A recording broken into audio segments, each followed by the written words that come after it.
Hello dear students. जैसा कि ninth class के लिए हमने एक थ्योरम डाली थी, मिड पॉइंट थ्योरम। तो किसी बच्चे का कमेंट आया था कि सर इसका एक कन्वर्स भी होता है, क्या आप वो भी वीडियो में डाल सकते हो क्या? कोई नहीं, उसके कहने पे हम डाल देते हैं।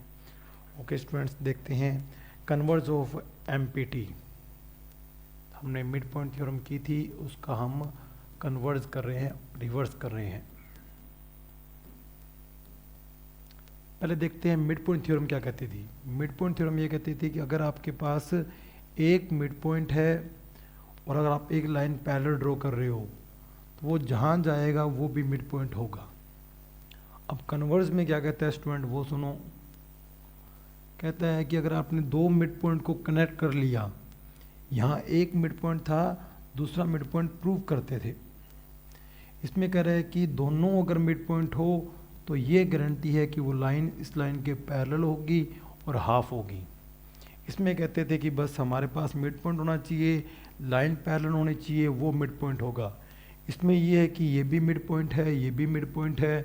ये प्रूव करो कि दोनों लाइंस आपस में पैरेलल होगी और एक दूसरे की हाफ होगी। इसको बोलते हैं कन्वर्स ऑफ एमपीटी। करते हैं सोल्व। सबसे पहले मैं ट्राइंगल बना लेता हूँ एक। ये ट्राइंगल हो गया ABC। इस बार ये मिड पॉइंट दे रखा है, मैं लाइन ड्रॉ कर देता हूँ, पैरेलल नहीं है पर ये मिड पॉइंट है। तो प्रूव करने के लिए मैं कंस्ट्रक्शन में तो एक लाइन पैरेलल ड्रॉ कर सकता हूँ, तो मैंने एक लाइन पैरेलल ड्रॉ कर ली CD जो AB के पैरेलल है, और इसको आगे एक्सटेंड कर दिया जो इसको R पर कट कर रहा है। तो गिवन की बात करें, गिवन के अंदर दो मिड पॉइंट थे, it means AP is equal है PB के और AQ इज इक्वल है QC के। प्रूफ की बात करें या टू प्रूफ की बात करें, प्रूफ करना है तो एक तो PQ पैरेलल होगा BC के और वही PQ जो है वो हाफ होगा किसके, BC के। ये हमें प्रूफ करना है।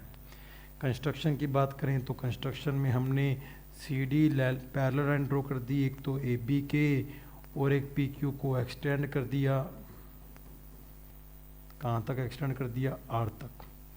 तो आपके सामने देखते हैं स्टूडेंट, मैं एक काम करता हूँ, ये लाइन इसके पैरेलल है, ओके, और ये इसके इक्वल है क्योंकि मिड पॉइंट है। तो ये दो ट्राइंगल मैं उठा रहा हूँ। कौन से ट्राइंगल? एक ट्राइंगल है APA लिख देता हूँ, एक बार तो नेम कैसे मर्जी लिख दो, कॉन्ग्रेंट के बाद नेम अकॉर्डिंग टू लिखना पड़ता है रूल के अकॉर्डिंग। एक बार तो कैसे मर्जी लिख सकते हो। इसमें जो AQ है वो इस QC के इक्वल है क्योंकि गिवन है। अब वही बात स्टूडेंट, लाइंस कट रही है तो एंगल 1 एंगल 2 के इक्वल है, इसका रीजन है वर्टिकल अपोजिट एंगल, और ये एंगल इसके इक्वल है, एंगल 3 एंगल 4 के इक्वल है, इसका रीजन हो गया अल्टरनेटिव इंटीरियर एंगल। क्योंकि जब दो लाइंस पैरेलल होती है, उसको कोई लाइन इंटरसेक्ट करती है तो जेड बनने वाली जो शेप होती है, अंदर का एंगल बाहर के एंगल के इक्वल होता है। तो आपके दोनों ट्राइंगल कौन कौन से, PAQ, ये आपके सिमिलर हो चुके हैं। एंगल ने काम आसान कर दिया कि Q वाला Q वाले के इक्वल होगा, Q वाला Q वाले के इक्वल होगा, और A वाला C वाले के इक्वल होगा, A वाला C वाले के इक्वल होगा। तो C आ गया, Q आ गया, बचा कौन है, R। तो जगह कौन सी बची है, फर्स्ट, वहाँ R आ जाएगा। तो एंगल साइड एंगल, तो AS से रूल से दोनों ट्राइंगल क्या हो गए स्टूडेंट, कॉन्ग्रेंट हो गए। बाय CPCT मैं क्या कर सकता हूँ, बाय CPCT में काम कर सकता हूँ कि ये साइड इस साइड की क्या होगी, इक्वल होगी। तो AP यानी फर्स्ट सेकंड AP, वो फर्स्ट सेकंड किसके इक्वल होगी, CR के।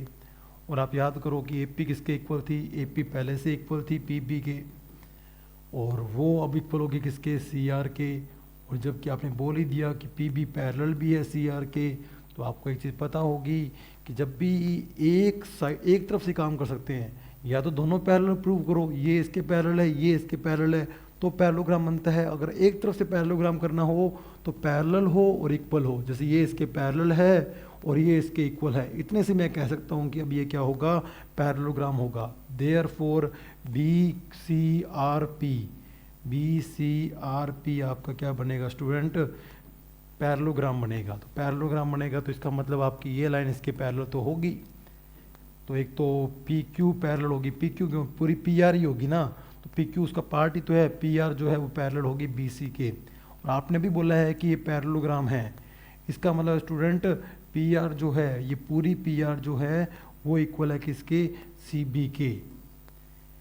आपने भी कॉन्ग्रेंट किया तो बाय सिंप्लिसिटी आप यहाँ से ये भी प्रूव कर सकते हो कि पी क्यू किसके इक्वल है, क्यू आर के। तो ये भी आप यहाँ पे प्रूव कर लो by simplicity, P Q equal है किसके, क्यू आर के।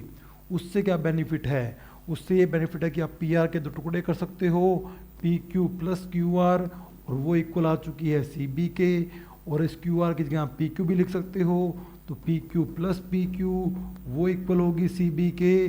तो यहाँ से 2PQ वो इक्वल होगी सी बी के। इट मीन्स पी क्यू जो है वो सी बी के क्या होगी, हाफ भी होगी। तो आपने ये पैरेलल भी प्रूव कर दी और आपने इसको इसके हाफ भी प्रूव कर दिया। तो इसमें मेन काम जो था वो ट्रायंगल कॉन्ग्रुएंसी का था, क्योंकि इसी ट्रायंगल ने इसको इसके इक्वल किया, इसको इसके इक्वल किया, ये इसके इक्वल हुआ, ये इसके इक्वल था, ये इसलिए इसके इक्वल हो गया, और इक्वल पैरेलल होने से ये पैरेललोग्राम बन गया। तो ये लाइन इस पूरे के पैरेलल होगी, और ये इसके इक्वल किया हुआ था, इसलिए ये इसके क्या हो गया, हाफ हो गया। तो आप इस वीडियो को अच्छे से देखें, आपको मिड पॉइंट थ्योरम और मिड पॉइंट का इन्वर्स दोनों आपको 2 वीडियो से क्लियर हो रहा है। ऐसे ही 9th के हम बैच को स्टार्ट करने वाले हैं कुछ दिनों में, क्योंकि अभी हमारा क्या है, एक बार बोर्ड एग्ज़ाम का लोड ज़्यादा है, उनके लिए कंटेंट बना रहे हैं। जैसे हमारा ये कंटेंट पूरा होगा, 16 फरवरी को हमारा 12th का एग्ज़ाम हो जाएगा, और 20 फरवरी को CBSE का भी एग्ज़ाम क्लियर हो जाएगा। फिर हमारे जो पुराने बैच है वो बंद हो जाएंगे, फिर हमारा फोकस आने वाले बैच के ऊपर रहेगा। तो आपको सारा कंटेंट अगली बार आपके फ़ोन में हमारे प्ले स्टोर के ऊपर मिलने वाले ऐप पे आपके जेब में हमारी क्लासेज होगी। ओके स्टूडेंट्स, मिलते हैं नेक्स्ट वीडियो में आपके साथ। ओके।